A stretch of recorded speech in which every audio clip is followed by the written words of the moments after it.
د سوات ګیټوی او د لنډاکي نه پس کوټه کلی چې په زراتو کې یو لوی حیثیت لري ویل کېږي دا چې کوټه کلي کې د زراتو بېشماره د شلتالانو او مختلفو میوه‌جاتو باغونه هم دي.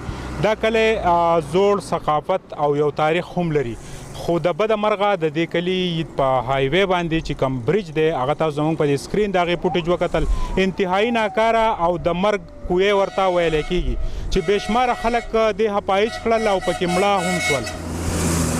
دا وخت تاسو د دې ګاړو د رفتار او په دې کې د دې حادثاتو دا کوم ډیمیج شوي صورتحال چې دی په دې ټولو باندې به د سوشل اکټیویسټ او د دې علاقې یو سماجي شخصیت ظهور خان سره خبرې کوو. ظهور عالم صاحب دا راته ووایه چې د بده مرغه که موږ وګورو نو تاسو د سوات په ګیټوی او بیا ستاسو د هایوی د برج دا حل دی څه به کېږي دا څه دي دا خو انتهایي خطرناک دی. باچا صاحب ستا ډېره مهرباني چې تاسو موږ له ټایم راکړو او تاسو په دې کلي کې ډېر زیات د دې خلکو خدمت کوئ. باچا صاحب دا چې دی که نه دا د سوات ګیټوی دی او په دې کې موږ ته دا دنیا حادثات هم راځي دلته چې دلته ټرکونه ګیلیږي، دلته خلک مړه شو، دلته لس پیرې دا رپورټ شو کور شو، په دې کې نه منسټر نه مراد سعید نن سبا دا روډونه هم جوړ کړو خو هغه په دې کې هېڅ ایکشن وانخېستو چې دا پلونه جوړ کړي. دا د سوات یو پل نه دی، دا په سوات کې په زرونو پلونه دي. په کار دی چې دا پلونه جوړ شي، د خلکو ته یو ښه یو ټوریزم والا خلک راځي، یو دلته یو سیاحان راځي او هغه ګوري، نو په کار دی چې هغه اول رادن نشي او دا پل وګوري نو هغوی دا د سوات پل دی، په دې باندې زموږ د خلکو یو ایمیج ډاون کېږي. بل دا خبره ده باچا صاحب چې وزیر اعظم عمران خان صاحب دا ویژن دی چې موږ به ټوریزم پروموټ کوو، نو ټوریزم څنګه پروموټ کوي؟ دا زموږ د روډونو دا زموږ د پلونو حل دی. په کار ده چې وزیر اعظم عمران خان مراد سعید ته دا حکم وکړي، دا هدایت ورته وکړي یا وزیر اعلی صاحب ورته ووایي چې دا پلونه موږ له جوړ کړي او موږ د دې سختو نه د دې خلکو نه د مکي، ځکه چې دې خلکو ته په دې پل په وجه باندې ډېر زیات تکلیف دی باچا صاحب.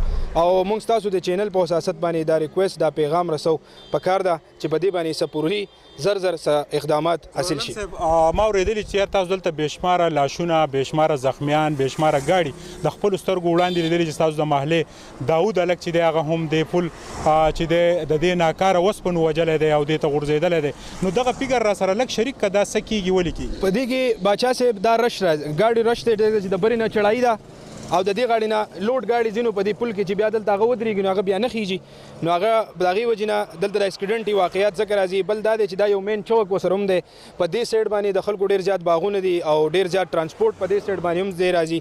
نو په دې کې اووه اته کسه په دې کې مړه دي. ریسنټلی په دې کې د داود هلک شهید شوی دی چې د هغه نه بچي په کور کې یا د خدای غریب و او بچي یتیمانان پاتې شو.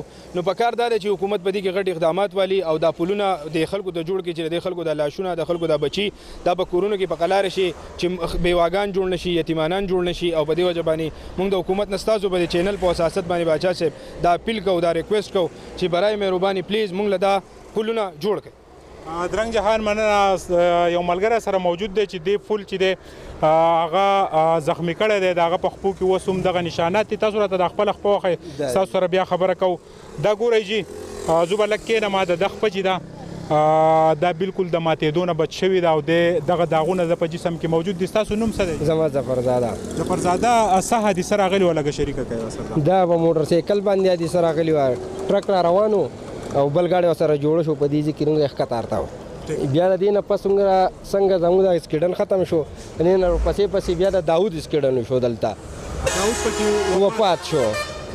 نه د هغه نه پکې مخکې وفات شو، بیا پکې وروسته داود وفات شو. ډاکټر هسپتال کې څو ورځې پروت و، ملا یې خراب و، د هغې نه هغه وفات شو. بیا دا خو ستاسو د کلي کم خلک وفات شوي، کم چې میلمانه په هغې کې میلمانه بالکل د کراچۍ کوچ اوښتی و، یو په هغې کې ډېر شي زخمیان شول، مړه پکې هم ولو.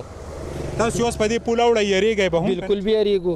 د دې دله څنګه اکثر یا په هغه سایډ اوړو، هغلته یو سیټ دی او په دې سایډ باندې ټریفک ډېر سیوا دی، موږ بیا وختېدی نه شو، موږ ته ډېر غټ تکلیف دی.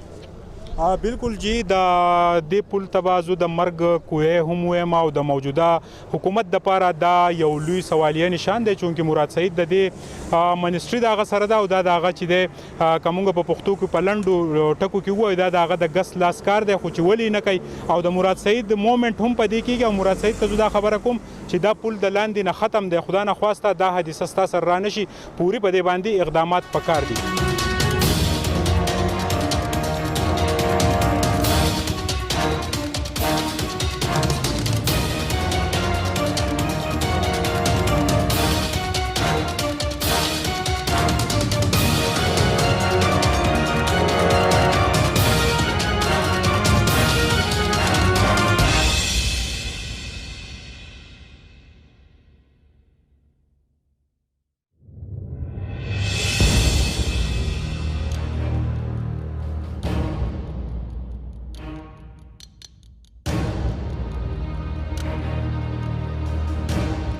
ظهور عالم خان ډېرې ښې خبرې وشوې که بیا حادثات راغلل او دا برج جوړ نه شو د دې ذمهوار به څوک د دې ذمہوار به زمونږ د کې پی کې ګورنمنټ د پاکستان ګورنمنټ په زمونږ د دې ذمہوار زمونږ د خلکو زمونږ چې څه نقصان وشو موږ به دې بس درنه راوباسو احتجاج وکړو رنګ جهان مننه بالکل جی د کوټې دا برج او مشهور کلی کوټه چې د زراعتو په سېکټر کې یو لوی حیثیت لري نننی پروګرام د دې برج باندې دا ضروري چې پرون په کلي کچېرۍ کې په دې باندې مهم باز شو دې پل چې دی بېشماره خلک وجلي دي حپایج کړي دي ورسره بېشماره ګاډي هم ډیمیج شوي دي دا پل چې دی دا د شګو په ډیري باندې ولاړ دی او یو خطرناک حیثیت لري د کیمرامین عزت حسین سره سهیل باچا کوټه سوات